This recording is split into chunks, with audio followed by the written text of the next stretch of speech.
ಅವರು ಡೈಲಾಗ್ ಅಲ್ಲೇ ಇದೆ. ನೆಕ್ಸ್ಟ್ ಬರೋ ಹುಡುಗ ಚಿಕ್ಕವನಾದ್ರೆ ಏನು ನಮ್ಗೆ ತುಂಬಾ ಶಿಸ್ತು ಅಪ್ಪ. ಫಸ್ಟ್ ಡೇ ಬಂದಾಗ ಹತ್ತು ಹತ್ತು ಹತ್ತು ನೆಕ್ಸ್ಟ್ ಕ್ಲಾಸ್ ಅಲ್ಲಿ ಅವ್ರ ಅಪ್ಪ ಅಮ್ಮ ಇಲ್ಲವರೆಗೂ ಬಿಟ್ರು. ಅವಾಗ್ಲೂ ಹತ್ತು ಹತ್ತು ಹತ್ತು.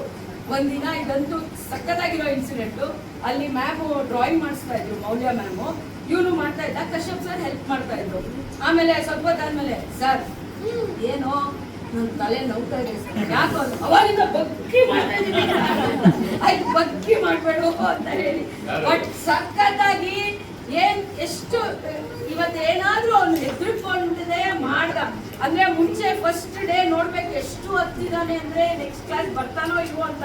ಮೊದಲ್ ಕಥೆನೂ ಮಿಸ್ ಆಗೋಯ್ತು ಅವ್ನಿಗೆ. ಅದಕ್ಕೆ ಅವ್ರ ಅಪ್ಪ ಅಮ್ಮಂಗೆ ಫಸ್ಟೇ ವಾರ್ನ್ ಮಾಡ್ಬಿಟ್ಟೆ, ಸರ್ ಇವಾಗ ಮಿಸ್ ಮಾಡ್ಸಿದ್ರೆ ಅಷ್ಟೇ ಸರ್ ಒಂದು ಈ 4 months ವೇಸ್ಟ್ ಆಗೋಗುತ್ತೆ ಅಂತ. ಬಟ್ ಫಸ್ಟ್ ಡೇ ಇಂದಾನು ಏನ್ ಸಖತ್ತಾಗಿ ಎಲ್ಲರೂ ಲೀಡ್ ಮಾಡಿದಂತ ನಮ್ಮ ಪುಟ್ಟ ಇರುವೆ ಸಿಗ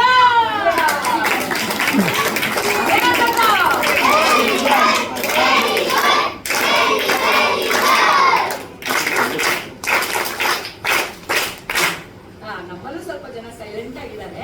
ಇವ್ರು ತುಂಬಾ ಸೈಲೆಂಟ್ ಹುಡುಗ, ವೆರಿ ಏನಂದ್ರೆ ಡಿಸಿಪ್ಲಿನ್ಡು ಬರ್ತಾನೆ. ಆದ್ರೆ ಒಂದಿನ ಏನಾಯ್ತು ಪಾಪ, ರಿಹರ್ಸಲ್ ಮಾಡ್ತಾ ಇದ್ರು ಸರ್, ಸ್ವಲ್ಪ ಮೂವ್ಮೆಂಟ್ ಕೊಟ್ಟಿದ್ದೀನಿ, ಅದು ಅನ್ನೋದ ಅದು ಅನ್ನೋ ಢಮ್ ಅಂತ ಬಿಟ್ಬಿಟ್ಟ. ನಾನು ಅಯ್ಯೋ ಬಿಟ್ಬಿಟ್ನಲ್ಲ ಅಂತ ಆಮೇಲೆ ನೋಡ್ಕೊಂಡು ನಿಂತ್ಕೊಡೋ ಅಂತೆಲ್ಲ ಇದೆ. ಇಟ್ಸ್ ಓಕೆ ಮ್ಯಾಮ್, ನನ್ಗೇನಾಗಿಲ್ಲ ಮ್ಯಾಮ್, ಐ ಫೈನ್ ಅಂತ ವೆರಿ ನೈಸ್ಲಿ ಡನ್. ಆಮೇಲೆ ಅವನು ಫಸ್ಟ್ ಟೈಮ್ ಬಂದಾಗ he was very hesitant, but ಇವಾಗ